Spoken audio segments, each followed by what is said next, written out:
Good morning. Good morning. Welcome.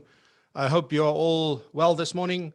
And thank you very much for taking the time to spend it with me this morning. And hopefully I can show you a few things today with regards to Zoom and how that works, etc. And yeah, so I'm very excited. A lot of work went into this session, particularly. I'm blessed to have a lot of content that we've created over the years, and it's always easy to come up with a webinar or something, but when it came to Zoom, it was something that we didn't have. We haven't done that before, and I am just this entire process of just how to explain to people the things that we do and use every single day has been a great journey for me. And thank you for being here. I see we're about 80 people in the room.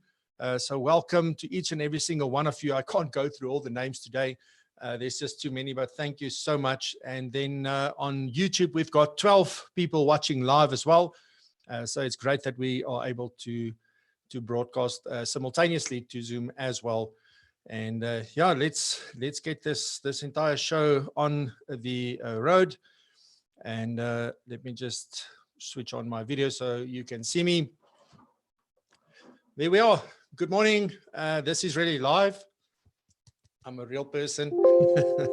Alrighty. So if you are ready, let's get into it. Just quickly, I want to say that at the bottom of your screen, if you are in Zoom, there will be a Q&A button, and there will also be a chat button. You're welcome to post any comments and questions and things there. I may not get to them as we go through, but I'll definitely look at them at the end.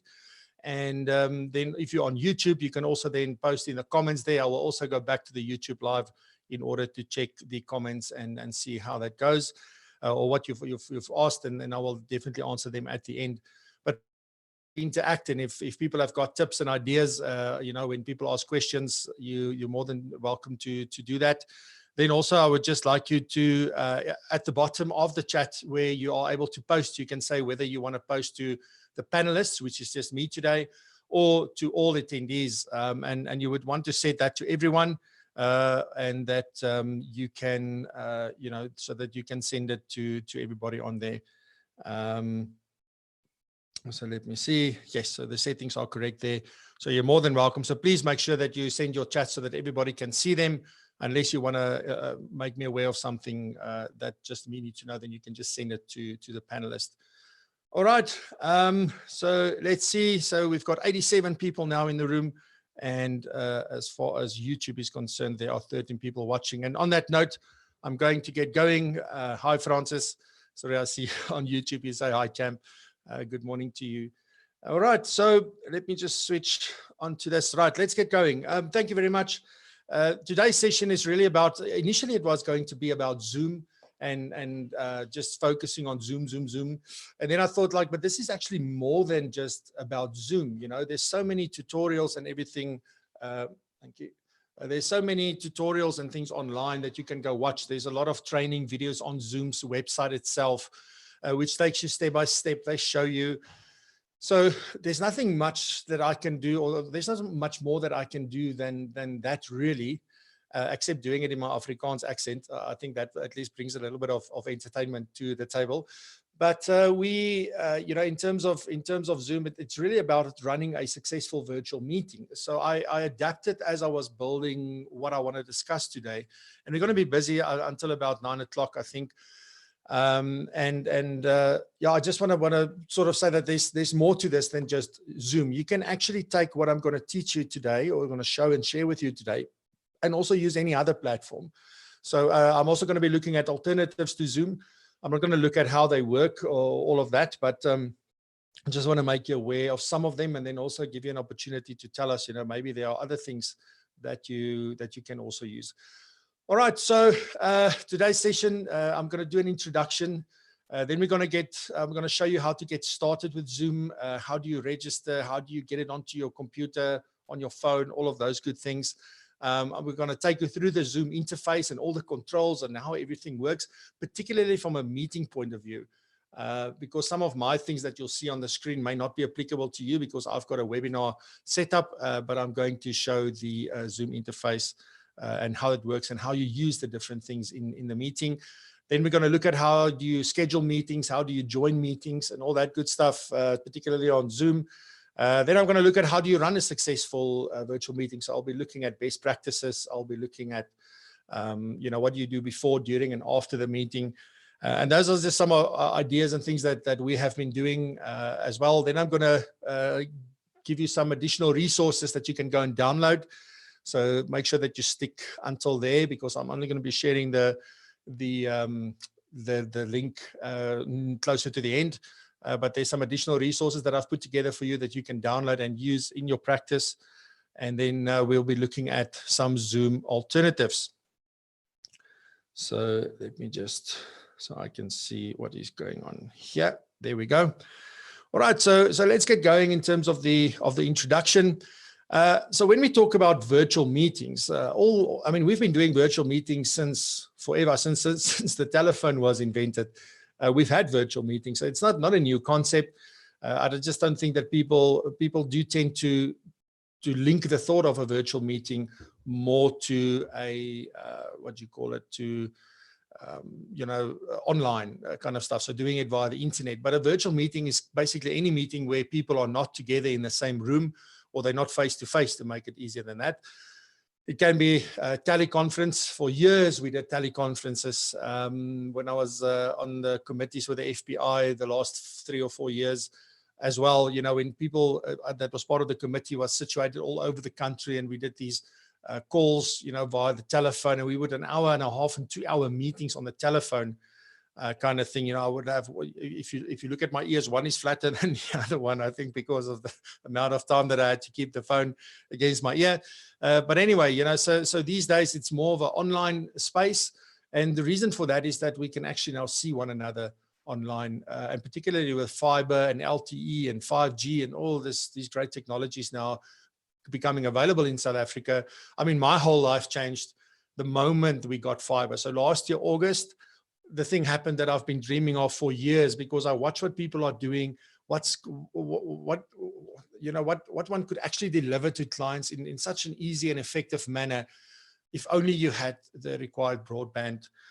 So fiber really is opening up that, and fiber is not that expensive. If you take your ADSL line, your Telkom line, and all of that, and what you pay for data, you can rather invest that money into getting a fiber line, whether it's at your office or at your home, and it will make a world of difference to the things that you are able to accomplish in this way. But anyway, so virtual meetings these days, I think when we refer to virtual, we refer more to online, but we can also have it on things these days like WhatsApp and FaceTime, and I don't know, there's all sorts of apps out there that you can do calls. You can even do through Facebook Messenger. You can also do a video call. So there's a lot of video calling applications, that you can do via your phone. You don't even need another device or anything. All you need is a connection to the internet, and there you go. And people are very comfortable, talking on WhatsApp with one another, and that kind of thing. So there's different ways that we can have these virtual meetings. So with that introduction, just to keep that in mind, a virtual meeting is only where people are not in the same room. They're not face to face, like in the same room. I want to also just do a quick introduction to Zoom, because Zoom is a really fantastic tool. I started using it about 2 years ago, I think, for the first time.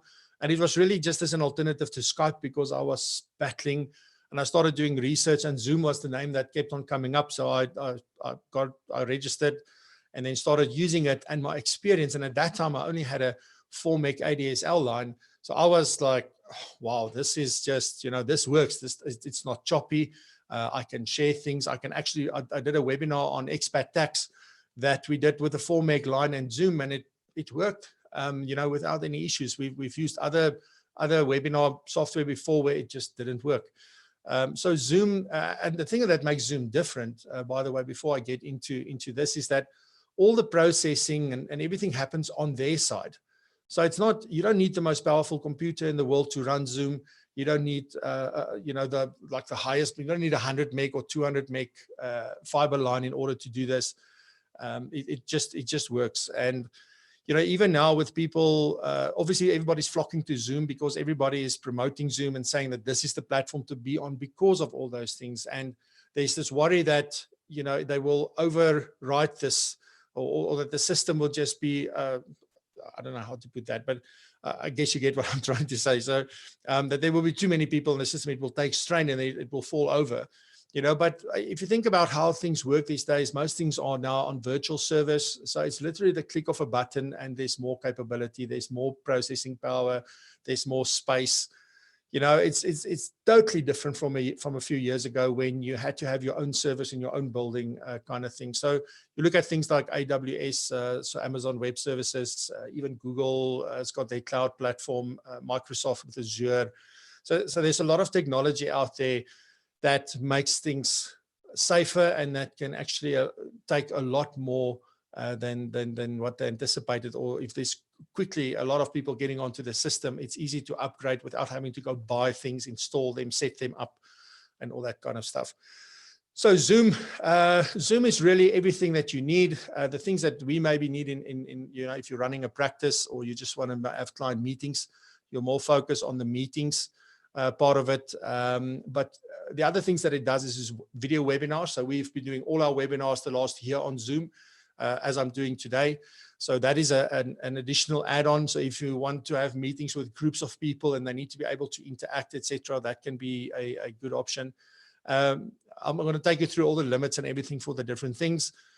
You're also able to integrate the virtual world with your physical world by setting up a conference room in your space where you are with cameras and everything, and that would interact with the Zoom software so that somebody like me who's just got a webcam sitting at home can dial into a meeting that's happening in a conference room. So you can do that kind of thing. They also offer VoIP, so phone systems, and then also business instant messaging. So you can also just send messages in a chat-like function. All right. So that is just just a quick overview of what Zoom is. So obviously now, how do we get started with Zoom? And the first thing that you would need to do is to obviously go and register a free account. So I'm going to show you where to go. So what you would need to do is you would go to zoom.us. So it's just zoom.us. You can type that into your browser address, any browser that you would like to use, and you would get to the Zoom landing page. And right here on the right-hand side, there's this big blue button saying sign up, it's free. Cheers. I hope you're having a marvelous day so far, by the way. All right. So when you click the sign up, it's free button, it would just ask you for your email address. I'm not going to go through this. I've already registered another account so that I can show you when we log in how things would look for you. But you would just put in your email address and click sign up. The other thing that you can do is to sign in with Google or sign in with Facebook. It would just then obviously authenticate against your Google account or against your Facebook account, and it would link the two to one another.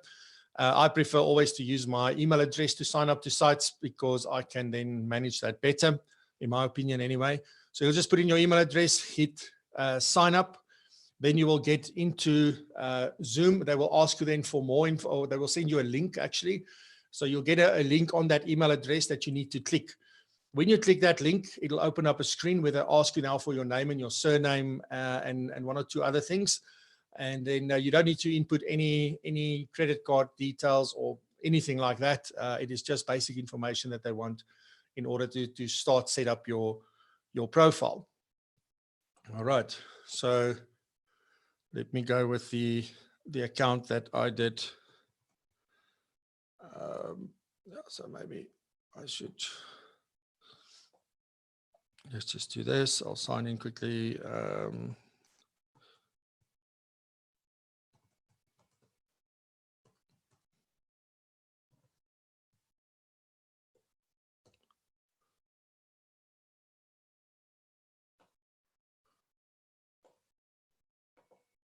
All right. So there we go.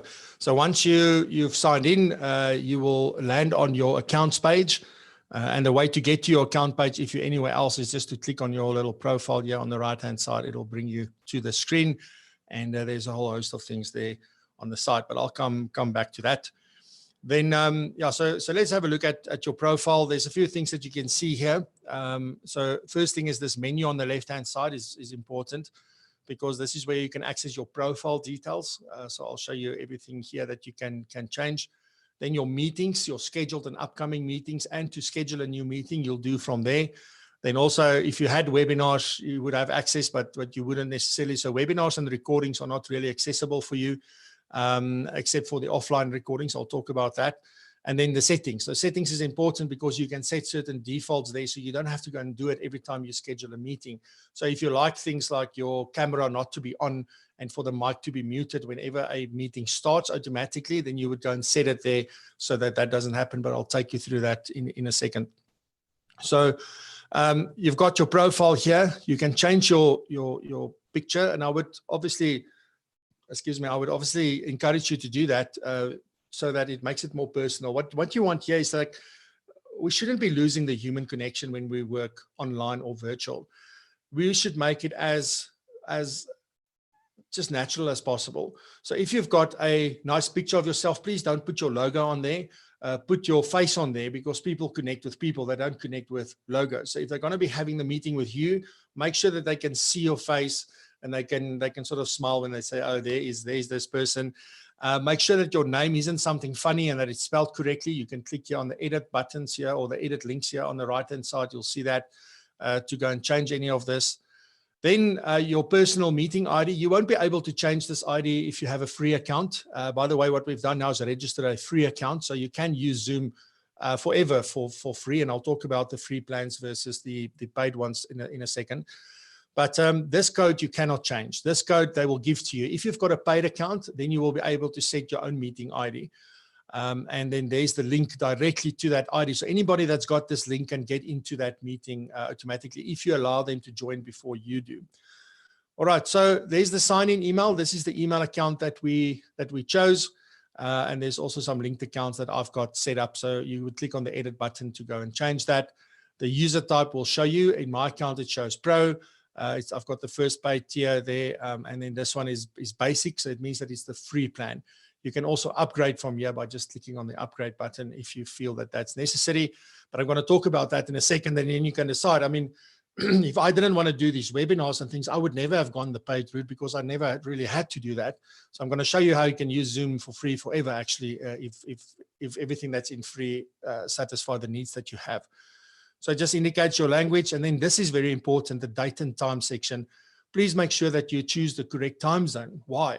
Well, simply because when you as the host set up the meeting, it is done in your time. So if you go and look at, say, well, it's 8 o'clock my time, and you send this invite to people all over the world because maybe people are decentralized, so you've got people working with you. You've got clients that now is in Australia or New Zealand or in the UK or wherever they maybe have immigrated to. When they receive the invite, it'll be in their time zone. As long as their computer is set up to their time zone, obviously, then it will automatically adjust it correctly. And you don't have to sort of worry about like, what time is it now really? So that's very important. And then the date format and the time format you can choose. So again, if you click on edit, you can go and change that. This is also where you can change your password. Just one note, when you want to change your email address, it'll first ask you for your password before you can do that. So somebody cannot just come in and try and change things here. All right, so that's the profile. Meetings. I just want to run you quickly through the screen. So the meetings, you've got upcoming meetings, previous meetings, personal meeting room, and meeting templates. So all your upcoming meetings that was scheduled but that must still take place, they will be shown here in a list. And when we set up a meeting a little bit later, you'll see where it will show. Previous meetings are meetings that was already completed. You've already had the meeting and that the time for which the meeting was scheduled has passed. And then your personal meeting room, if we go there, this is just for quick meetings. So it's always the same. It's not a special setup with a special ID. It's always using your meeting ID. And then you can just set some things here as a standard, but we'll go through that. I'll show you. So when you do click on webinars, it'll tell you that you don't have it. Recordings, again, cloud recordings you won't have in the free account, but local recordings you can. So if you do any recordings, it will tell you where it will be. And then the settings. So you don't have to really come and change a lot of these things. I think first set up your profile and then get going, schedule a meeting and start a meeting. First do that. That's more the easier way to start. And then you can come back and tinker with the settings, and you'll see that we've got meeting settings here at the top. There's recording settings and then telephone. But You won't have telephone because you have a free account, so you can only use your computer audio.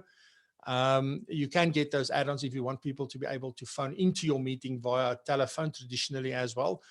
But here you can see, for when you schedule a meeting, and there you can say, well, when I schedule a meeting, must the host video be on, the participants video, should it be on? So if it's gray like this, it's off automatically. If it is blue, it'll be on. And here you can choose the audio type. So let's say we just want computer audio. You'll click save. It'll confirm. And then join before host. Do you want to allow somebody, if they're there before you, to actually get into the room? This can be a thing where you would want to say yes. All that would happen if somebody logs in. Like this morning, if you tried to log in and I haven't started the thing yet, there was a little waiting screen that said to you, like, you can enter when the host starts the session. They will get the same kind of thing from their side. All right, so I'm going to go through all of this. There's a whole host of settings, as you can see. So in meeting, basic stuff, in meeting, advanced email notifications, and some other settings.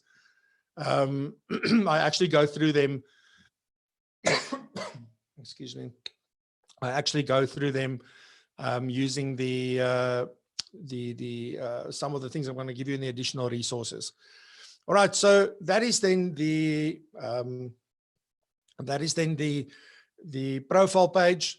Let's quickly talk about the free version versus the paid option. With the free version, the biggest thing when it comes to, you only have meetings that you can do, and you could also be doing instant messaging. But if you have the free account, when you have meetings with more than 2 participants, in other words, it's you, so you count for 1 as the host. The other person that you have the meeting with counts for 2. And if another person must log into the meeting or join the meeting from another computer, then that makes you 3. So as soon as there are 3 or more, that meeting will be limited to 40 minutes at a time. So all you could do is it'll stop, restart the meeting, come back. So if you want to do that, that's okay. But if it's a one-on-one meeting, then you could go all day. So then there's no limits for one-on-one meetings. And that's what I'm saying.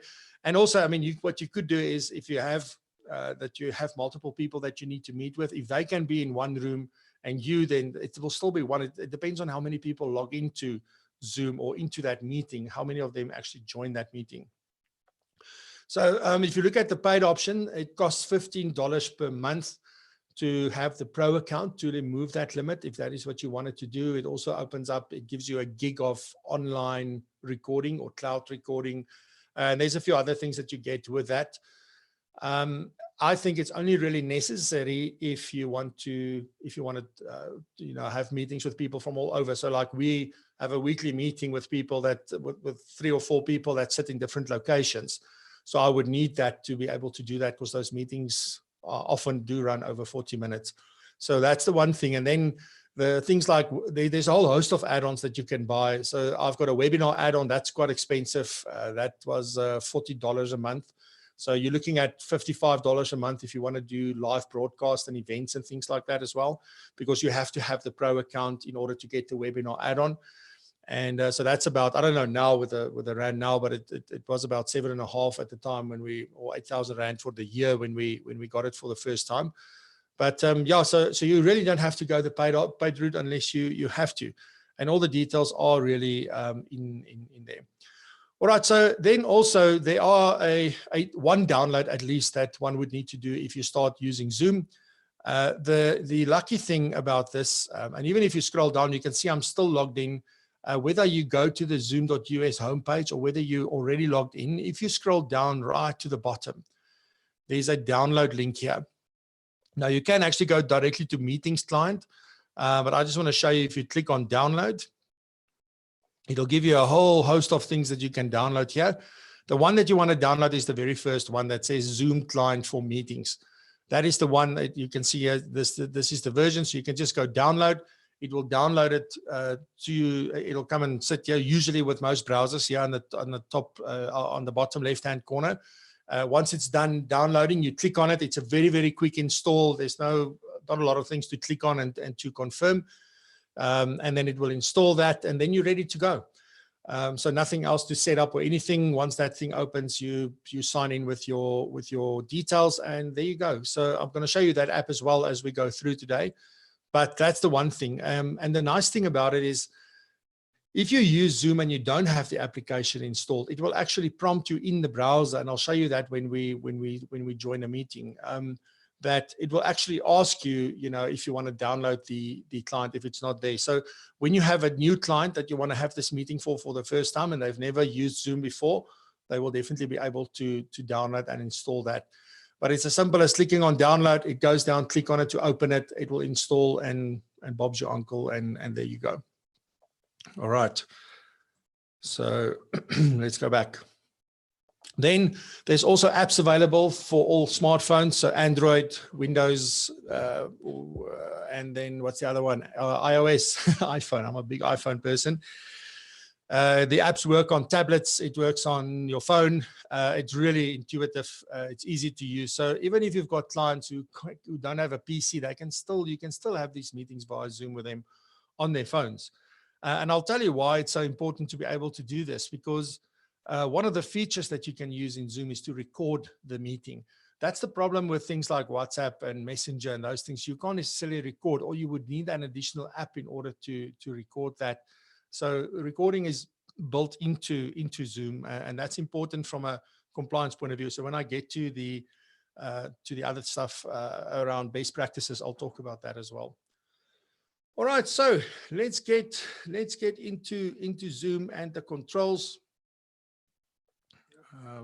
Just make sure. So bring this up on the screen. I'm just for the moment going to, well, I can leave this on there, that's fine. So at the bottom here, you can see, so I've got the participant switch on at the moment. But here we've got the toolbar or the taskbar at the bottom. So when the app opens, or when you join a meeting, whether it is via the app or via the website, you will get this very same screen. Here in the middle may be some other options for you. So if I stop my video just for a second, okay, it's now because we're busy broadcasting, but you would be faced there with three of options, like how do you join your audio, how do you join, do you want to share your screen, etc. So I'm going to skip that part. What is important here at the bottom is everything that you can do in terms of the meeting with a client. So on the very far left hand, this is usually where people get stuck, that they can't hear one another. So you need to come here to the left hand side. This is your audio. So it says mute. So if I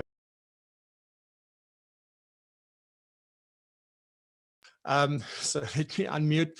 But this is where you can switch your microphone on and off. And the same with the client. Remember, the client interface looks exactly the same. So they will also be able to switch on and off their microphone. In terms of if I can give you a tip there, is that you can click the, you can mute your microphone. If you're not going to be talking a lot, the person that's talking the most should leave their mic on. Everybody else should actually mute their mics. And then you can just press the space key or the space bar on your keyboard in order to temporarily unmute. And then when you keep it in as long as you're speaking, when you let it go, then it will mute yourself again automatically. So sometimes when there's a lot of people in the room and a lot of people are talking, that is what we use. If it's a one-on-one meeting, it's not really necessary unless the person that you're talking to is in a very noisy environment. Then you would want to maybe mute their microphone, because it's very distracting sometimes. Just next to it is this little up arrow. When you click on it, there you can select from different microphones, and this list will depend on what you've connected to your device, to your laptop or your computer or whatever. So you won't be able to, like, yours won't look the same as mine, but there is this section at the top for microphone where you can choose the microphone that you want to use, and then below that the speaker that you want to use. So what is the input? So where is it taking what you're saying from? And there you would really want to use like a proper microphone. I don't think you should be using your built-in microphone in your laptop, usually, unless it's really high quality. The best practice is to actually maybe have a headset with a built-in microphone or something like, so we've got here, I don't know if you can see, it's very dark. So obviously we use this for the podcasting and everything. But you also get very nice headsets from Logitech and so forth. It's not that expensive. You're looking at between 400 and 600 Rand to buy a set like that. It's got the headphones with the built-in microphone, and it just works and sounds so much better. than when you do it on your laptop. Anyway, so then where must it output to? Do you want to output it to speakers? Do you want to output it to your laptop's speakers? Do you want to output it to headphones? So this is where you can set that, and it would usually keep those settings if those are the same things that's always connected to your computer. Then also you can test your speaker and your microphone. So there you go. Do you hear a ringtone? Yes, I do. And then when I speak, it will record. So yeah, so that's how we go about testing that. And then also you can enter the audio settings here. And this is just the normal settings screen. You'll see here you've got general, then it will just go directly to the audio settings. And here you can also set a whole host of things. You can see here's where you will allow, if you press spacebar, to temporarily unmute yourself. So if that doesn't work, just come and check it over here. But yeah, then the same for video. I can set video settings here. When I share screen, I can set the different settings. For chat, we can set a lot of things. You can even use a virtual background if you've got a green screen or something like that behind you. So if you do sit in a messy area and you want to make it look nice, just put a green screen behind you, and then, you know, or something that's of a solid color so that you are able to change the background then magically if you want. Then in terms of the video, the same thing. By the way, so you'll see, I just want to mute this again. Just look what happens to the icon when I mute myself. So you see that it's got that little red diagonal line running through it. There's even next to my name, there's a little microphone with a line through it to show that I'm muted and that I'm not working. Now in my setup, I can also mute myself on the mixing desk that I'm using here. So I have to be looking at everything, but in your case, you won't have that. So just remember the same with your video. If I stop my video, you will see it's got that red line through it, and the video will not be broadcasted. It will take your profile picture that you've set up in the accounts. And this is why it's so important that you've got something there, and at least people can see your face, particularly if you're meeting with newer clients. Then that would be very, very important. So it's a simple click of a button, switch your audio on and off, switch your video on and off, and there you go. And again, we can choose which camera. So this is my laptop's camera, which is not good quality.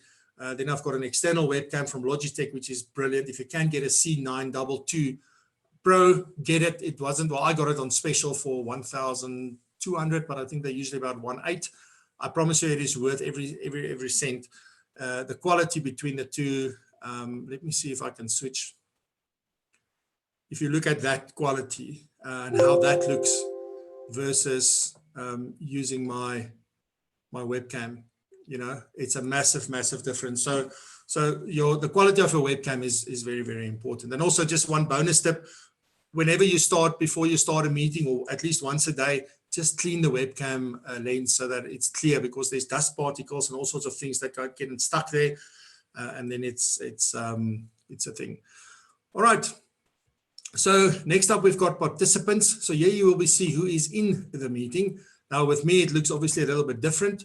So here we've got the panelists. So it will show I'm the host, and you can see when I hover over it, there's some options here that I can do, and the same with the attendees, because I can go and allow somebody to talk and give them the microphone if I wanted to. When you're in a meeting, it looks a little bit different. It will just be like unmute them or mute them and ask them to start their video, etc.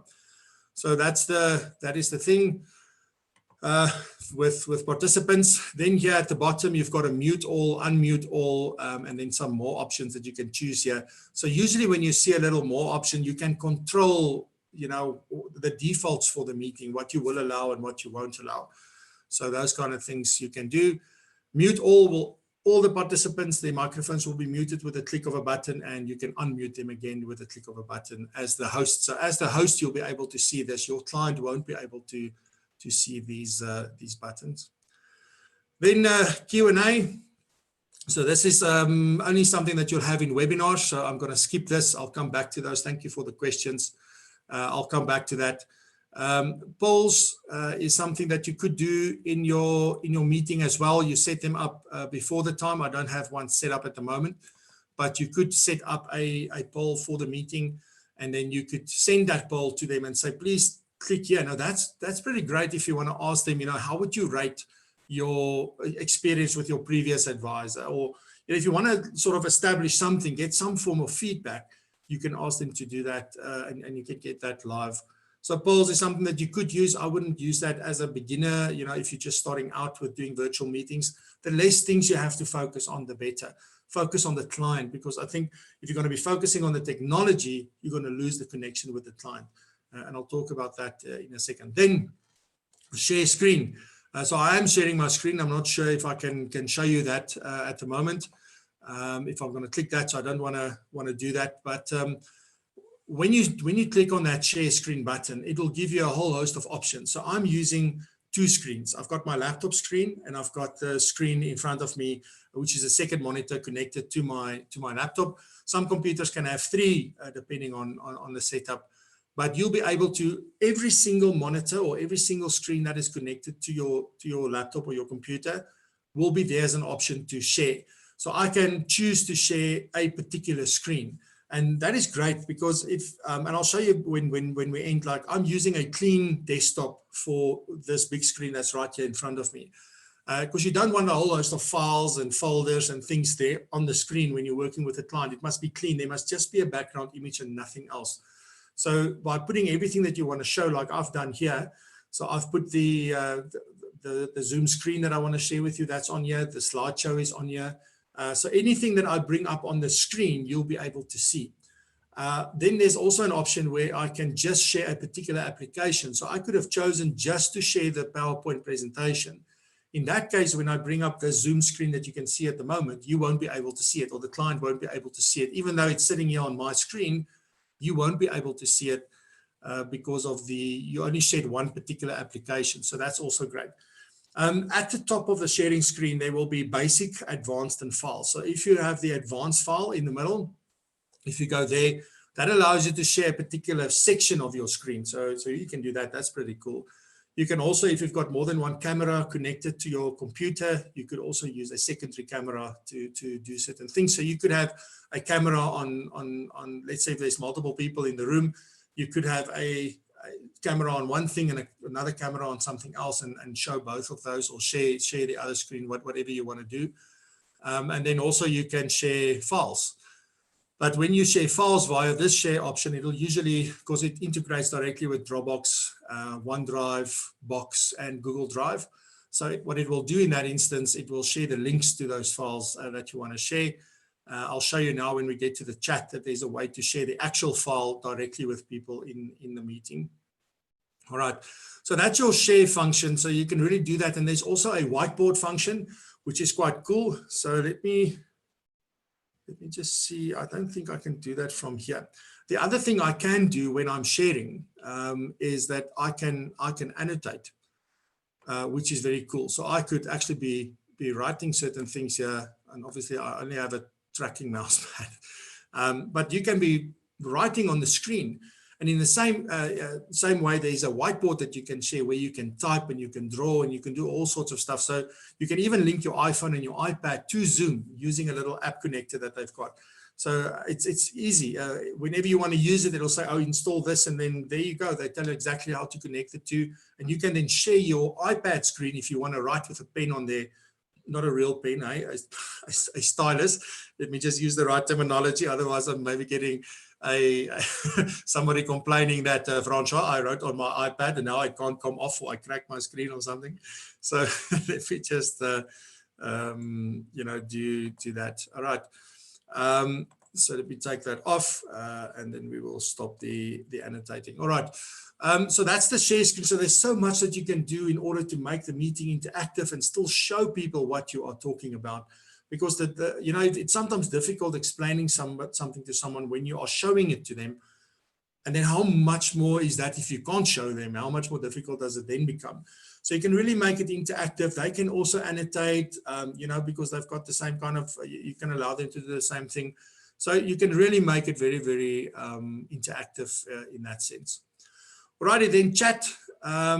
This is what you've been using this morning. So I'll just bring up my chat. So sometimes it pops out like this as a separate screen. Other times it may come and sit here at the bottom of your participant screen. So just check whatever is happening. But here's a few things that I want to show you quickly. So when you got here, the two, you will be able to just send to the host, or you will be able to send to everybody in the meeting. So here we can, choose, in my case, I'm allowing everybody to share. So I can, when I post, if I'm going to say here,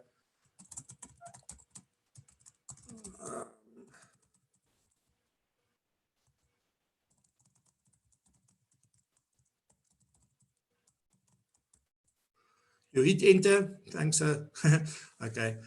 Don't look at my spelling. But what will happen is it will obviously go on the screen. And because I said this must go to all panelists and attendees, everybody that opens their chat window will be able to see that. You can also then, I could have chosen just to send it to a particular person. So if I, Peter, by the way, nice to have you here all the way from Europe.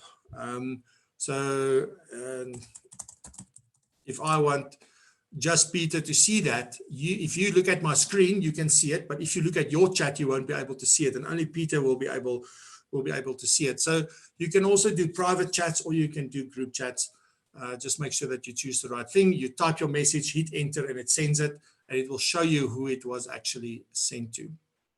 All right, so that's pretty cool. Oh, there's one more thing I need to show you, sorry. And then here on the right-hand side, you need to look carefully. There's these three ellipses. So you click on it, and here you can sort of say, do you want to save the chat? Do you want to do this? Do you want to do that? And in the meeting option, when you're in a client meeting, when you set up a meeting, this is now a webinar, but when you set up a meeting, you will have an option here to send a file. And when you click that, it'll give you an option not only for Dropbox and Box and Google Drive and OneDrive, it will also give you from my computer. So then you can go and get the file. And like on last week, Friday, I was doing my income tax courses class on Zoom the entire day. We shared quite a number of files to everybody that was there via this functionality. So it worked perfect. You send it, they can download it, and Bob's your uncle. There you go. Alrighty, so that's the chat function. It looks like we are doing good on time. And then record. Oh my word. Luckily, this thing is live on YouTube, so I'll be able to get the recording from YouTube, because I forgot to hit record when we started. I was so nervous and excited all at the same time. But anyway, let me show you then. That's cool. Word. Okay, so when you hit the record, I can choose to record to this computer or record to the cloud. You will only be able to record to your computer if you've got the free account. So it's as simple as clicking record. It gives you, it changes here at the bottom to a pause. I can pause the recording, or I can stop the recording. And then here at the top, it's showing me that this is actually being recorded. And usually the person on the other side will also be able to see that. So just a sort of a, what you call it, maybe a bonus tip or a best practice from a recording point of view is that you need to ask the client for permission before you do that.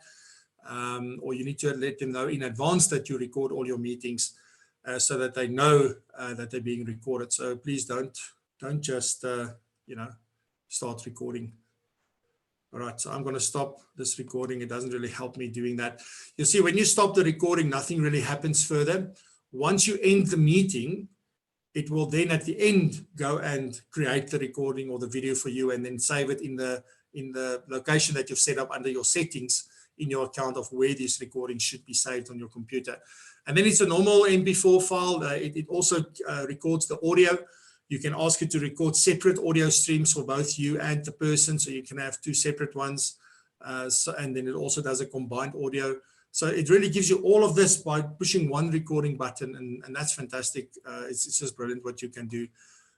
So yeah, you won't have a more button, and then you can end the meeting.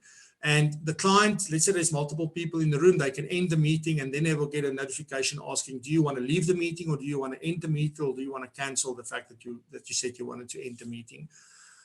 When you leave, the other people continue with the meeting. If you say end meeting for all, then the meeting is done and everybody gets kicked off at the same time. All right. So that is absolutely brilliant. So before I get into scheduling a meeting, let me maybe just quickly have a look here at the comments. Thank you for arranging this to be recorded. Yes, well, hopefully YouTube is recording. Otherwise, I will just redo this as a recording afterwards. It's fine.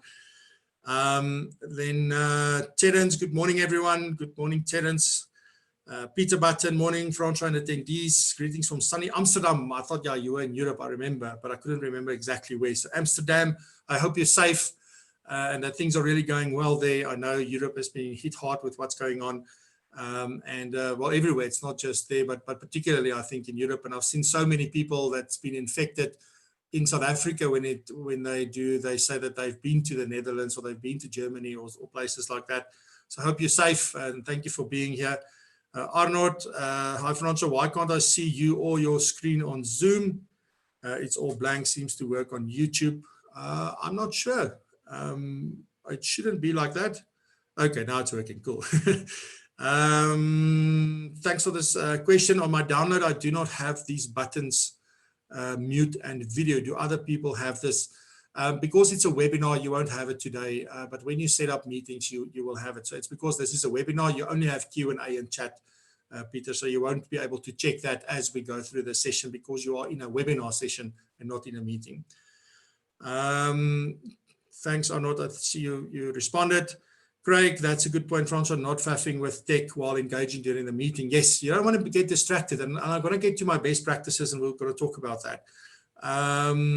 Great stuff. Okay, that's just all my things that I said. Okay, folks. So that's the interface. The participants, as I said, I showed you that here on the side. So I can put that off and let me go back to the actual meeting or the actual slide. All right, so let's talk a little bit about meetings. And when you set up meetings, you know, you can schedule a meeting and you can schedule that meeting via the Zoom website, or you can set up it via the Zoom app that you've downloaded, that client that you downloaded for the meetings. You can also do it via that. I'm not going to show you that today because I'm using the app at the moment, but it is as part of the additional resources. You will get a guide for that, so don't worry. And then how to join a meeting, because often we have to explain to clients how to join a meeting, or we want to join a meeting ourselves. So I will look at that. And then I'm just going to have a quick look at integrating with Outlook and Google Calendar, because what's nice is you can set up a meeting directly from Outlook, for example, just as you would do any other meeting request, and it would schedule everything inside Zoom, send the email, send the request, and you wouldn't even know it's happening in the background. All right, so let me show you that quickly. Oopsie, not that one. Let's go back there. So I will go in my account. I will go to my account. When I'm here, back in the accounts area, I will go to meetings. And I can click here on schedule a new meeting, and I'll show you how easy this is. You choose a topic.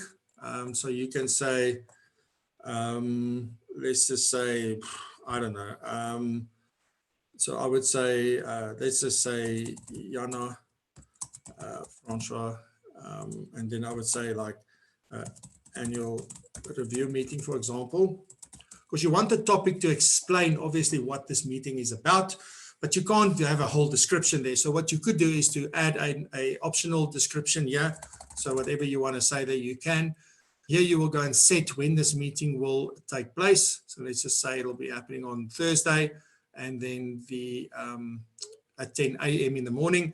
And then that's the start time. And then you will say, how long is this meeting going to be? So let's just say this is going to be half an hour. So you can see it works in 15-minute increments. And then hourly you can choose there. You see here's the warning to say that you've only got 40 minutes if you've got 3 or more participants, but you count as a participant. So it's the host and the first participant is already 2, and then the third person that joins is 3. Here you can check that you've got the right time zone. It will default to the time zone that you set up under your profile. And you can even set up a recurring meeting to say this meeting is going to happen every Thursday at this time, blah, blah, blah, with the same thing. All right, here you can say generate automatically. So I can generate a unique ID for that particular meeting, and that ID will only work for that one meeting. So for setting up meetings with clients and things, I will do that. When you do instant meetings, it's just a quick meeting. You want to use your personal meeting ID, then you can use this, and it will always, and you can set it up to always use this ID if you wanted to. But this is actually best practice to generate a unique ID for every meeting. You can also require a meeting password. I think this sometimes just complicates things for clients, so not really needed unless you need to protect who comes into that meeting. So without the password, they won't be able to attend. And here you can set your video, must the host video be on when the meeting starts, and so for the participant, and you can leave it on off. It's always better to leave the video off and let people start their video instead of just having it on.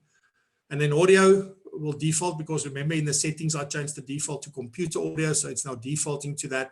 And then you've got these 4 little options here. So you can enable join before host. So as I said, if they get there before you, are they able to get into the room itself and sit there and see the Zoom screen, or will they get a message to say you can enter when the host starts the meeting? So whenever I start the meeting, you will automatically be let in then at that point. If you don't enable it like this now, if it's not ticked, it's not enabled. It's a safety measure so that somebody can't use your meeting IDs or things to run meetings from. But often I do enable people to join before the time. Then mute participants upon entry. It speaks for itself. You can also have a waiting room. So everybody that joins goes into this waiting room, and you have to approve them one by one to let them into the meeting. I never use that. I haven't used that as yet. So, and then record the meeting automatically on the local computer. Like if I said that for today, I wouldn't have forgotten to do the recording, but usually because I start the webinar before so people can get into the room, I only start recording once we actually start. So today was that day that I made a mistake and didn't do that. Anyway, so click save and your meeting is scheduled. Okay, but now the meeting has only been scheduled. It has not been sent to the people that you want to attend the meeting. So here you go. There's the topic, everything. You can also start the meeting from here. So if you come back and you say, well, okay, meetings, this is the meeting, go into the meeting you want and start it. But here's where you will add it to your Google Calendar or your Yahoo Calendar, or you can do the, you can download the Outlook Calendar, the ICS file, and you can open it, and it will open it in your calendar, and you can save it then. So that's one way for you to get it in. So this isn't to send it to clients. This is for you to get it in. If you want to send clients and here you can see there's the meeting ID, which is a unique, it's different from my personal ID now for this meeting. It's as simple as clicking here on copy the invitation. It will show you the invitation. On the pro versions, we can actually change these invitations and what we want them to say and how they should be, how they should look. But if you've got the free one, this is what you've got. It'll open the screen. You click on copy meeting invitation. It has copied it. I'm not going to open my email now, but what you would do is you would open your email, start a new message, paste it in the body of the email, give it a subject and send it off. Or you can create a meeting request in your calendar and you paste this in the body of that meeting request and you still send it like you would do any other thing, because here it provides the link to join. And that's the only thing the client needs, is just to click on that link. Boom, there you go, no problem. And they will be into the meeting. All right, so that's really when it comes to meetings. So let me just show you how this has changed now. So you've got upcoming meetings. There's the upcoming meeting that I've just set. So I can start it directly from here. I can also obviously delete it. But if I click on the link there, it'll take me into the details so that I can get the invitation, etc., etc. Once it has been done, so this was another one that I did while I was setting up the content for this. So this meeting has already passed. And then the other things I've already shown you. So if you want to integrate with Outlook or Google Calendar, what you would do is that on Outlook, there is a, on the home tab. So if you're in Outlook, whether it's the online version or particularly Office 365. So if you're in Outlook 365, there's a little button that says get add-ins. And then you would click on that, you would go search for the Zoom option and it will just add it in. And it will be integrated into your system. And I think maybe I will do something particularly on that to show that to you, but you also may have noted when you go here to the bottom, there is the Outlook plugin. So if you're using Outlook 2016 or Outlook 2013, you can download this little plugin, you install it, and when you open your, that's the one I'm actually using. When you open Outlook, there will be a button that says schedule meeting and it will say Zoom at the bottom. You click on it, it opens a normal meeting request for your calendar. It already puts the meeting IDs, the links, everything just goes in there. All you need to do is put a topic, who do you want to invite, and then the date and time of the meeting. You click send, as you would normally do with any of those things, and it will automatically schedule that meeting in Zoom so that when you come here to your meeting screen, it will actually then come and sit here as well for you to be able to use it. And here you can also see in the meeting screen, here you can also download the Microsoft Outlook plugin or the Chrome extension if you want to use Gmail as well for all of this. So you can download it directly from here from that point of view. Just by the way, so if you go there and you click here on Google Calendar, which I'm not a big Google Calendar user, you'll see that it will ask you to authenticate. Okay. So I'm not going to put in my details.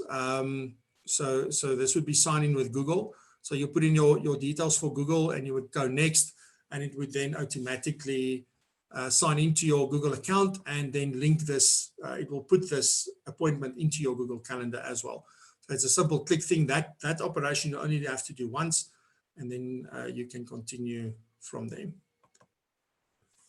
All right, cool. So let's talk a little bit about running a successful virtual meeting. And what I want to talk about first is a bit of best practices. For me, the big thing is to prepare, play around with the technology, do some dummy meetings with people in your office, do things like that so that you can get comfortable with the technology. As I said earlier, you don't want to be focusing on technology when you're focusing on the client that you're having the meeting with. The same with this webinar. I was so focused on what I was supposed to be doing, I totally forgot to hit the record button. And that's what you want. You want to be there in the moment and to connect with your client on the other end. You need to have a meeting process. You've got to know what happens. So do you do this, then this, then this, then this. So there has to be a flow and a process if you run a meeting. And also what's very important is that you must set expectations with the client. Because when they know what to expect, it takes away a lot of the anxiety and everything as well. But it is the professional thing to do. This is what we're going to talk about. This is how much time we need. This is what we want. Is there anything you want to discuss? So you need to set those expectations. And I think the best way to do that is to use an agenda. And this agenda you will send to the client before the time, but I'll get into that. But using an agenda as part of this, I know a lot of advisors have started using agendas in their face-to-face meetings anyway. But you should continue with that or start that whenever you are doing a virtual meeting. Then keep to the time. Very important for you to keep to time. Respect the time of the other person, and don't waffle on about a lot of stuff. Get to the thing. What you will notice that virtual meetings do take quicker, so don't let that be an issue. That is actually a benefit. People get to the point a lot sooner.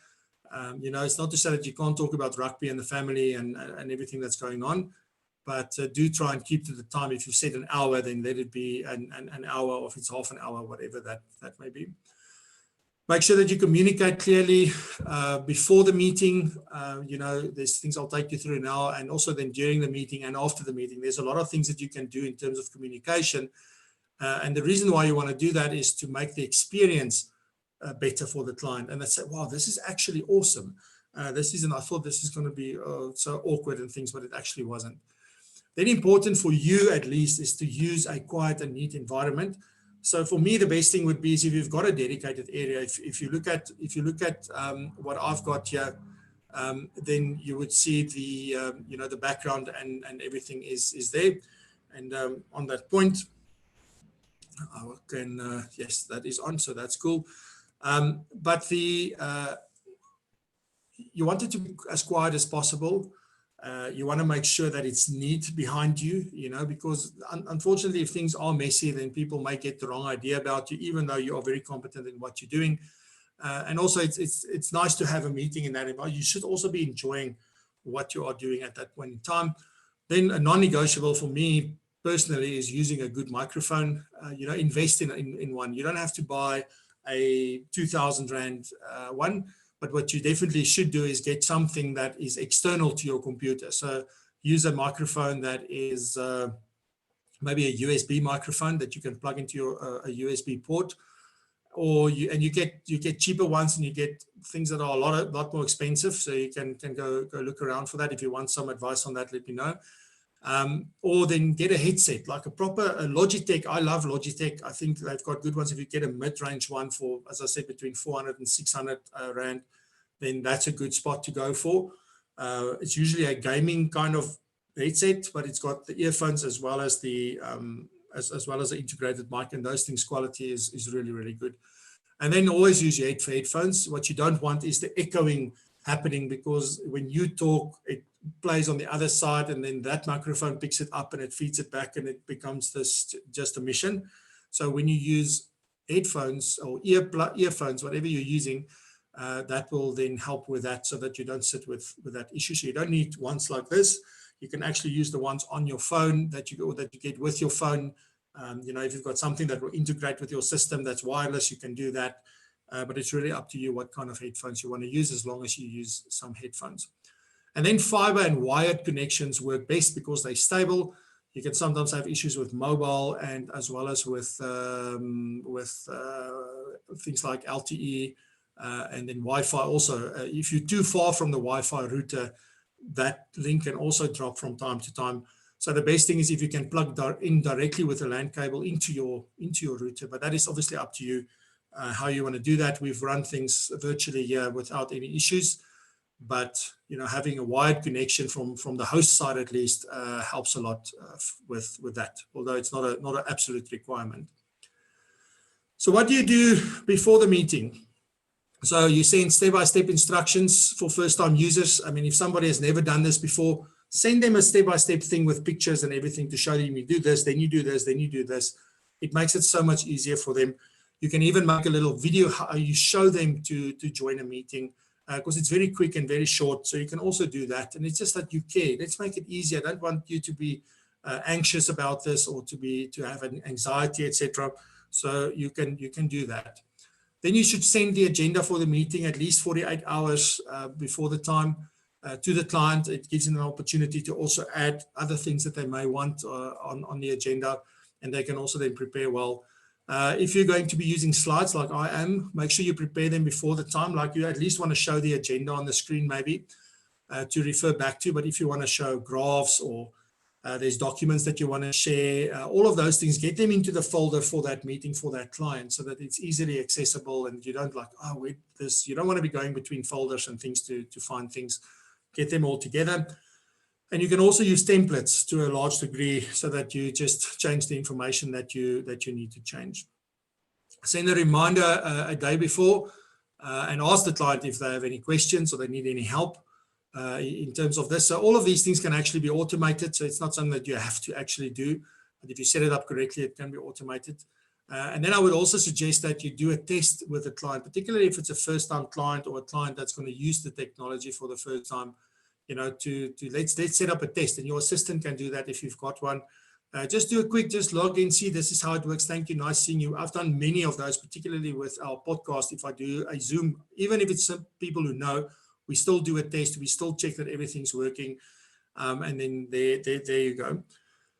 All right, then you can, it's optional, but send a reminder an hour before the meeting. And why you're sending all these reminders is just so that people are there when they need to be there from that point of view, and that they don't get, because what may happen is also, if we don't help people through the process, it may be a very good, in their view, objection or reason why they want to get out of the meeting. So important from that. Then you should be there in the meeting at least 15 minutes before it starts, so that you can ensure everything is working from your side. This morning we had a live stream on YouTube and on LinkedIn. I interviewed Johan Westhuizen on there, and it was like, I don't know, this morning my machine just took forever to get going, even though I started it luckily at 7:30 already. But sometimes technology just takes time, so make sure that you're in there, everything's working from your side, so that if the client has an issue, that you can focus on that and not have to worry about your own side of the meeting. Check your audio and video every time. It happens a lot where it worked yesterday the whole day, this morning you get there, doesn't want to work. Can't tell you why, but check it every single time before the time. And that's also part of the 15 minutes before the meeting. If you plan to share your screen, as I said before, make sure that you've got preferably have a second screen that is a clean desktop, so there's nothing else on that screen.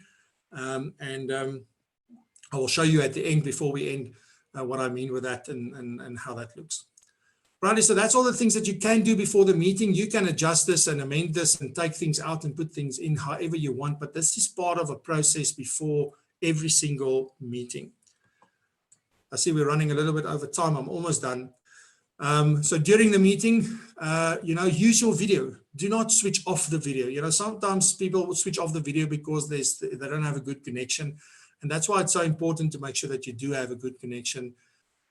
Because, having video and looking somebody in the eye, even though I'm looking into the camera and I can't see you on the other side, to you, it feels like I'm talking to you and I'm looking at you and I'm looking in your eyes. So you can make that human connection. And that is what it is important. It is not to show off my background. It is not to do anything. It is so that you can see my body language when I'm speaking. If you only hear my voice and you only see the things that I've typed on the screen, you can form a totally different picture from when you see how I actually behave when I'm having this discussion. So using your video in these meetings are critical in my opinion. So as I said before you start recording the meeting, make sure that you've got permission from the client. You can ask for this upfront, or you can ask before the meeting starts, and then you can start recording the meeting. So don't forget, like I did. And then share your screen with the agenda. Often people would prefer to have that on, that the screen is shared even before the meeting starts already. Like I've had this morning, when you logged in before 9 o'clock, you would have just seen the main slide.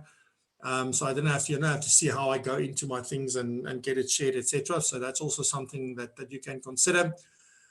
And then important that when you have a meeting with multiple participants, that you need to engage them. You need to call their name and go like, Peter, so how are you doing? And Terence, how are you doing? Byron, how are you doing? Francis, how are you doing? Or, I'm just saying, how are you doing? But Francis, what are your thoughts on this? Byron, do you agree with what we've said? What is your experience? Whatever the case may be, but in relation to the meeting that you're busy having, get their feedback, get their input, involve them in that way. In a face-to-face, it's very difficult to drift off because people are looking at you all the time and they are speaking to you all the time. But it may happen online that, you speak a lot and then they get busy with other stuff because you can't really possibly, specifically if the videos are off, that you won't be able to see them.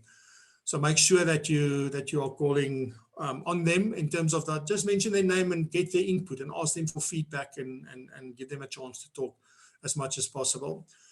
Then as you're going through and there's things that needs to happen, you should have a printed version of that agenda and have a place to make notes about action items that needs to take place.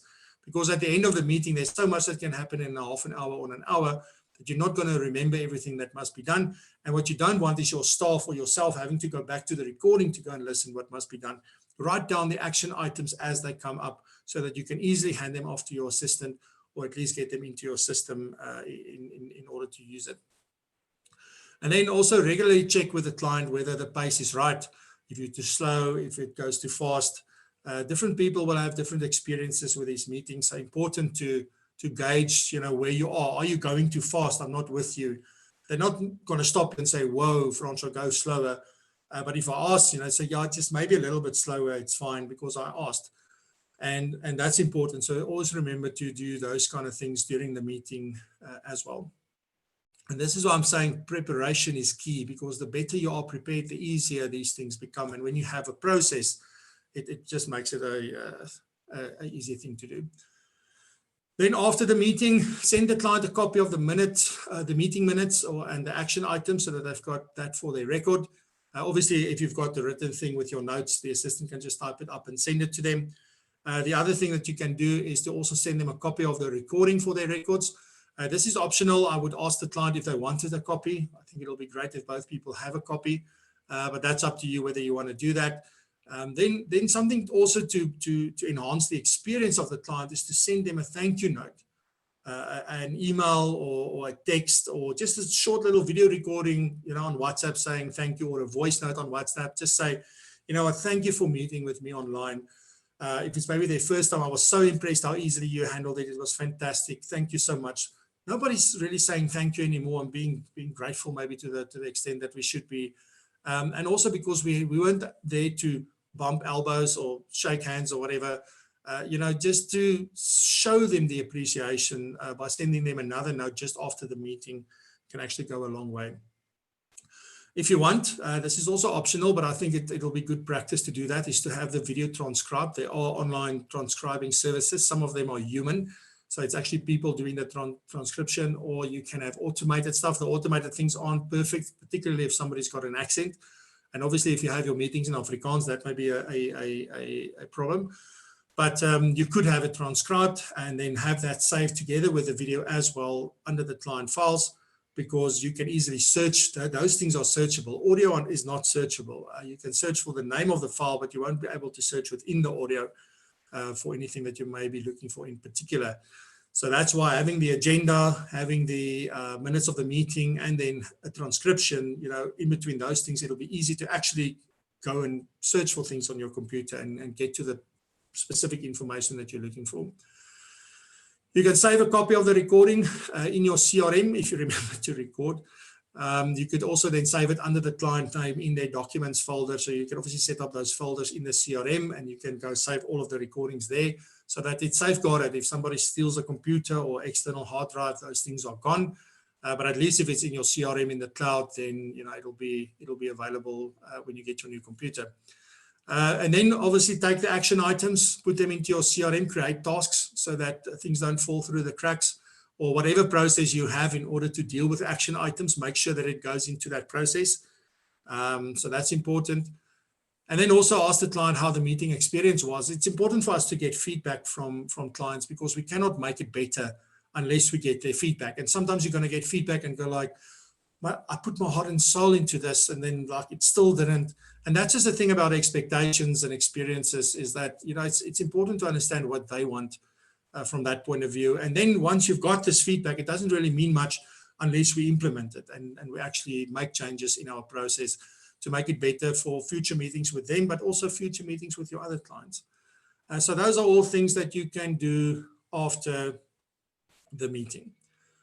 All right, then another thing that is maybe not so part of the process for meetings specifically, but something that I realized recently is that it's important to make sure that your Zoom application remains up to date. So how do you actually go about updating it? I'm going to show you now in a second, but it's important to have the latest functionality because they bring out more and more functionality. Like for instance, I was not able to share the actual Zoom screen with you where you can see the Zoom application. That came out in the latest version or a version or so ago. And I didn't have the latest version of that application. So when I updated, thanks, because I was going to record some of these things beforehand and just play you the videos. But I then got to that point where I did that, and it worked. So keeping it up to date is very important for functionality, but then also from a security point of view, there's always changes that they make. And all these meetings, everything happens, it's encrypted. So you'll see a little green lock in the top left-hand corner. That means that the session is encrypted, or that the meeting is encrypted, so that you know what you're discussing is really safe in that particular environment. Okay, so let me just see if I will be able to show you. Let me go here, how to update it. So here is this is the app. So when you've got the client meeting app installed, or that functionality installed, which you will, everybody will have this. When you click there on your icon, you can see here there's an option that says check for updates. And when you do that, it'll check the server. It'll say there's a new update. Do you want to download? You say yes. It runs through the process, and there you've got your new Zoom, and off you go. And you know that you've got the latest functionality and that you are secure from that point of view. So very, very easy to update Zoom. All right, so that is basically the session. But before I leave you, let me share with you some additional resources that I've created specifically for you for being here. And even if you're doing or watching the recording, if you are because we're going to set this up as a free training as well on our website. It should be there by Wednesday, the 25th. So anybody that missed this or couldn't get in will be able to see it. You will also get this as part of that. So we've created a Zoom PDF guide, which is a comprehensive guide. It's 31 pages or something, taking you through step by step everything that I've shown you today. So you can download this. I'll also give you an agenda template. I think there's just one of them. Yeah. So there's an agenda template just for inspiration. You can use it as it is. You can change it. You can come up with your own thing, whatever. There's also a minutes of meeting template, and then there's also a PowerPoint template. But the PowerPoint template isn't a beautiful thing. It's a white PowerPoint template, just with 3 or 4 things on there. Just so that you've got an idea of what you can put into the slides, because you don't want a multitude of slides, you only want a few, just to show and guide the conversation as you go through. So you can obviously add your own designs and make it more for your branding and everything like that. So the idea was not to give you a beautiful template. It's actually a very ugly template, but it's just to show you what can be on those PowerPoint slides, so that for that meeting specifically, and you can adapt that as you want, etc. So that's cool. So where can you download it? You can just go to francois.co.za/Zoom. And it'll take you to the download page. There's just a little button that you'll click. It'll download a zip file with all of these documents inside. You can extract it to your computer and use it to your heart's content. You are also welcome to share this with others. This is really out there to help people and for them to get the best out of these things and enable people to use virtual meetings to their benefit. All right, so lastly, then, the alternatives to Zoom. Let's look at that. Good old Google Hangouts. I don't know. I haven't used it in years, so I don't know how reliable it is still. It's now part of YouTube as well, so it's moved into YouTube Live. But yeah, you can have a look at Google Hangouts. Then there's Skype still, so you get Skype and Skype for Business. You can obviously use that as well. There's also GoToMeeting. So many of these things are paid options. Most of these virtual meetings will actually charge you for their use. So GoToMeeting, Join.me is another one that seems to be very popular. Zoho Meeting is also always in the top 5 or top 10 meeting softwares that you find online. Then also things like WhatsApp. You can use WhatsApp video call or just WhatsApp call. I mean, you can add multiple, I don't know if you know, but you can add multiple people to that call. I'm not so sure about the video call. I've never tried that, but in terms of a voice call via WhatsApp, you can add 3 or 4 people. So you can't have like millions or thousands or hundreds or 10 people on that call, but you can have 4 or 5 people on that call with you. Facebook Messenger can also do the same thing. So for people that is more comfortable with the Facebook kind of stuff, you can also use Messenger. It works very much like you can also do video calls, etc. there. Then FaceTime, if you're using Apple, you can use FaceTime as well. It's a video calling app that you can use. But as I said, most of these things you can't record. You will need a separate app to be able to record those sessions, and then getting it from there onto your computer and all of that kind of stuff can be a pain. But it is definitely possible if you want to use that options. And then I don't know, are there any other things that you maybe use or that you know of or that you want to investigate? Share it in the chat, share it in the comments on YouTube so that I can go check it out and maybe give some feedback on those. And also for others to be aware of what is actually available. All right. So thank you very much. I appreciate you being here. Let me just check if we've got any of the chats. So let's see quickly. I'll get to the Q&A in a second. So let me just see where I was. Boom, boom, boom. Peter, thank you. Yeah, we are all safe. Thanks for asking. It's my pleasure, man. It's it's really, I don't think people realize the impact of what's happening and also where it could go if we don't all play our part. I must say, I was a very proud South African last night. So I agree with everything that they're doing. It doesn't matter what impact it's going to have on me. It's the right thing to do. So Chris says, thanks for the webinar. Very useful tips. Kurt, why does my audio disappear without me clicking mute? I then noticed that on my keyboard F5 and F8 show an orange light. Who muted my sound? I don't know. It wasn't me. I don't know if we've set everything to mute, but it is possible that could be just the setting for the webinar, but yeah, not sure. Then what is the best Zoom paid option to conduct monthly meetings with the entire team? Say 70 with 4 people presenting. Does that fall under webinar or meeting? No, you can do meeting. Thank you. It's a great question. So you can have up to, you can actually choose the size. So the first, if you get the pro account, it is 100 participants, but you pay $15 per month. So it's if you pay annually in advance, 150, because you get a bit of a discount there. So it's 150 per host that you want there. So the thing is that, but you can invite panelists.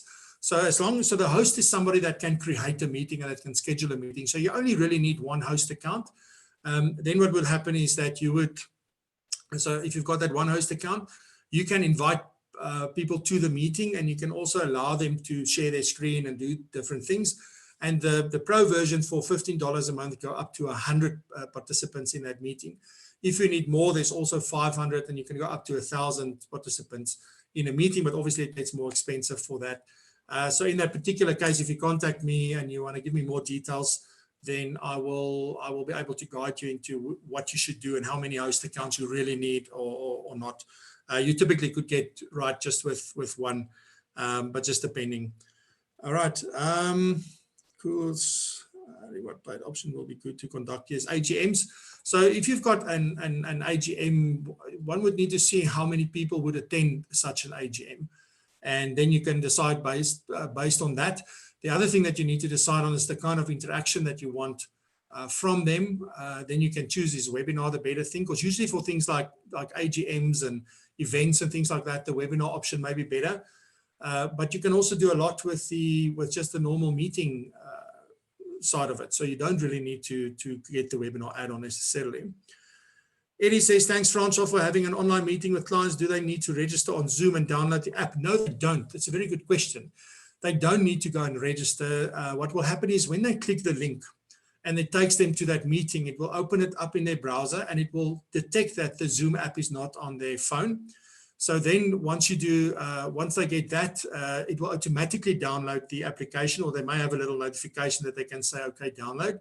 It will download, they open it, it installs it, and then they have got access to that. But they don't need to be registered at all. So luckily, we don't have to go through the whole registration. It's only if you want to set up meetings, if you want to schedule meetings, then you have to be registered. Thank you, Eddie. That was a great question. And nice to see you here all the way from the Cape Towns. Mr. TT, is it possible to share screen and computer access? Like, yes, you can. So this is another great thing about Zoom, is that you actually can get access to the person's computer and control it. You say just you request control or remote control of the computer, and they can give it to you. So you could use that like you do with Zoom, with TeamViewer. How good is the microphone? The standard iPhone earphones, it's good enough. It's really good. So no issues. I've used that a couple of times, so no problem. Yes, Martina, also dress the part. Very, very important. So I obviously have shorts on today, which you can't see, but at least, you know, the part that will be on video, dress that well. Okay. I saw there was a meme going around with like, you don't have to dress up all the way if you're on here. Renette, will your presentation be available as a recording? Yes, I will make it available. I hope that YouTube is recording this. Usually if you do live on YouTube, they do record it. Many thanks for taking the time to share. It's a pleasure. Thanks for great necessary presentation. Thank you, Almarie. Hi, Michelle. Hi, Francois. I had a problem with Zoom where the other person can hear me but not see me. How can I fix this? So we would have to check whether you've chosen the correct video on your side, because that comes from your side. It's not from their side. So did you choose the correct webcam? And is that webcam actually enabled in your Windows settings? Because you could block the webcam completely and then it wouldn't work, even if you put it on here. So one would have to look at that. Hi, Grant. Thanks, Ron. So great presentation. Appreciate your time. Pleasure, man. Thank you for being here. Great to see you. Chris, WhatsApp video call can have more than 2 participants. Not sure the maximum. Thanks. Yeah, I know we were on a voice call, a conference call, and I think we couldn't have more than 5 or 4 people on there, but great to know that you cannot do that with video as well. I've never tested that. Then also Microsoft Teams. Yes, Renette, I know at your company, they are definitely going that route. I think they launched it last week. Microsoft Teams is definitely also an option, but the challenge that we sit with Teams is that it's usually not available to people outside your organization. So if you want to have a meeting with someone who's not within your business, you have to have them added. And I think there's additional license fees and things involved there. So not sure. Yes, TeamViewer as well. But TeamViewer is particularly saying that if you use this for commercial purposes, you need to get a license. So I know they check, and because I've also used TeamViewer a lot in the past, but I've stopped using that particularly for that reason, because if you use it for commercial purposes, you need a license. If it's only for personal, just have a chat, how your friends, all that kind of stuff, or you want to do a computer thing, that's fine. But usually I know you need a license. Peter says, it's been great. In times of lockdown, we need to develop these skills and understanding of tech. Stay safe, everybody, and remember, wash your hands, social distancing. Thanks, Francois. Absolutely. I definitely echo that. Thank you very much, Peter, for being here. Yes, Richard asked, what about Teams? Yes, definitely. Are you asking about Teams like Microsoft Teams, or are you asking about teams of people that want to use this? But if it's Microsoft Teams, it definitely can work well. But as I said, that's usually for within an organization. The same with Facebook Workplace. You can do most of these things on Facebook Workplace as well, but you cannot add somebody who's not part of your organization to that. So it doesn't really help you. Josh, thank you. Thank you, Francois. Thank you, Josh. Nice to see you here. Thank you very much. Ian McMaster from FS4P. Thank you so much for being here and for your comment. Nico, can you import contacts into Zoom? Yes, you can. In that app that I showed you in a second ago. So if you look at this app, and in the guide that I'm giving you, the PDF guide, you will be able to see it there as well, like all of how this app actually works. But there's your contacts, and here you can go and add. Let me just see. I'm not sure if you can actually import. So you can add a contact. So that's an email you can copy. That's a good question. If you can, let me see. It doesn't seem like you can. I will have to go check the backend settings as well, just to be sure. So I'm not 100% sure, Nico. I will have to go check. Yonita, thank you. I have to run. Yeah, I hope it's not outside, because you're not allowed to go outside almost. Or if you do want, run one last time. Then Ivan, thank you very much. Thanks, Renette. Renee, you're always a supporter. Renee from FS4P, thank you so much. She says, thanks very much, Francois. This has been a great help, especially during these trying times. Thanks, Francois. You're super awesome. Thank you, Renee. I appreciate that. Just trying to help and do what I can from my side. Ernest, Ernie, nice to see you. Thank you, Francois. Great session. Thank you so much for being here. Mark says, thanks, Francois. I need to look into these methodologies. Cool. Flip Swart, thank you very much. Really valuable information. Thank you, Flip. Kurt, no, this is when I'm having Zoom meetings yesterday. Oh, okay. I don't know. We will have to check why that is the case. It shouldn't be. Check your settings, because you could set those settings to be muted from the start. But if you unmute and then it remutes, you just need to go check. That doesn't sound right to me. Burnett, all the way from Durban. Burnett, I guess you and your husband has been here, but so hi to you guys. Thank you for being here. Zinia, donkey, Zinia. You didn't only one have on screen and nervous about sharing screen. Can you please show us how to share part of screen? Yeah, so Nasima is asking, what if you only want to share part of a screen? So let me do that. So I'm going to stop sharing my screen for now. And then I'm going to go back. I'm going to say, so you won't be able to see what I'm doing now, I guess.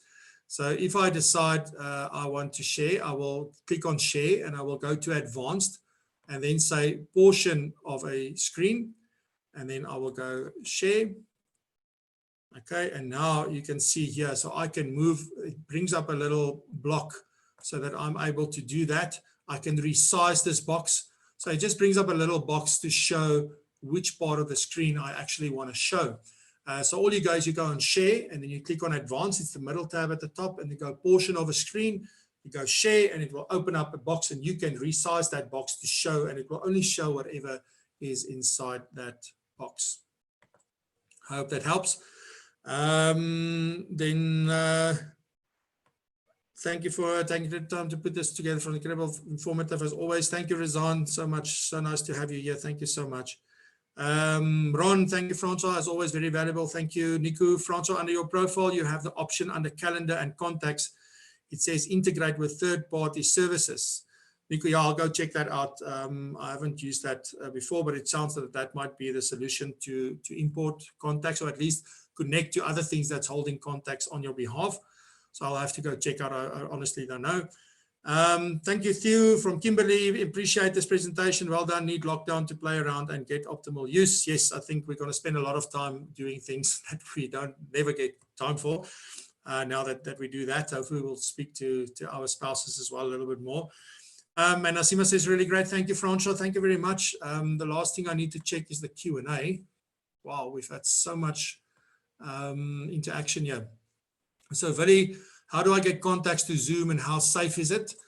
Look, I mean, this is the one reason why I don't necessarily like integrating with things like that's on my phone. Even if an app asks me for access to my contacts, I always say no.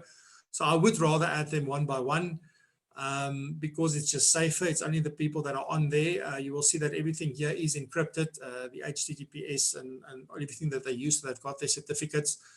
Zoom is one of the most secure environments. In fact, the American government uses Zoom.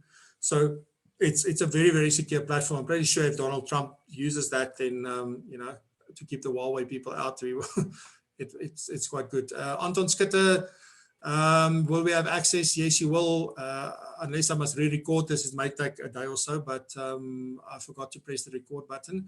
But we will. It's also being broadcast on YouTube, and therefore YouTube usually records this as well. Chris Smith, hi guys, what is the process for clients who only have one device and can't e-sign or who can't print out the application form to it? And then he's asking, will Liberty be introducing a new e-signing process? I did see, I know Sanlam has got one. I know Momentum has got one now. So I'm pretty sure that companies like the Liberties of the world will also come out with one. We are in the process. I had this question in my live stream yesterday as well. So I'm in the process of researching this. We started researching actually last week already. Because of a conversation I had, and as soon as we've gotten the stuff that's available in South Africa, I've contacted a couple of people who are also legal experts in that field, because we also need to understand the legal implications of all these e-signings and things. So watch out for the live streams that we do every day from 8 until 9 in the morning. We will definitely deal with that topic very shortly. Kurt, why does my son? Okay, you've asked that. Reiner says, jy sal daai droë hoesie moet laat uitkyk. Ja, but luckily, look, I've self-isolated now for a long time. I think that's more because of what you call it, nerves and that. But yeah, I'll be sure to check it out if it keeps on happening. Vili, I've downloaded Zoom, but it looks completely different than the one showed and does not have all the settings. Yes, as I said, it's because you're in a webinar. Grant, would it be better to download the Outlook add-on and set appointment through there? Yes, because it cuts out a number of steps. So it's more effective and more efficient, Grant. So definitely do that. Terence asking, is it possible to share screen and computer access like TeamViewer? We answered that one already. Okay, Vili says that. Okay, Craig, will you share the slideshow, Francois, as a future good reference point? No, but that is why I created the guide. So you are getting the guide, and the guide has got everything in there that we discussed today and a little bit more. Nasima, I only have one screen and nervous. Okay, we spoke about that. Michelle, yes, we spoke about that. I say things. Thanks, Francois. What about Teams as an alternative to Zoom? It's also what Richard asked. We did answer that one already. Alrighty, so that's it. Thank you very much for watching and for being here, giving me your time. If there's anything else we can help you with, please give us a shout, and we will gladly do so. And I wish you all the best. Be safe, look after one another, look after yourself, and let's get through this together. And please watch our live streams every morning from 8 until 9. We broadcast it live on YouTube and on LinkedIn. So please go check them out. All right, that's it. Thank you so much. Have a fantastic day, and hopefully I will see you soon online somewhere. Thank you very much. Cheers.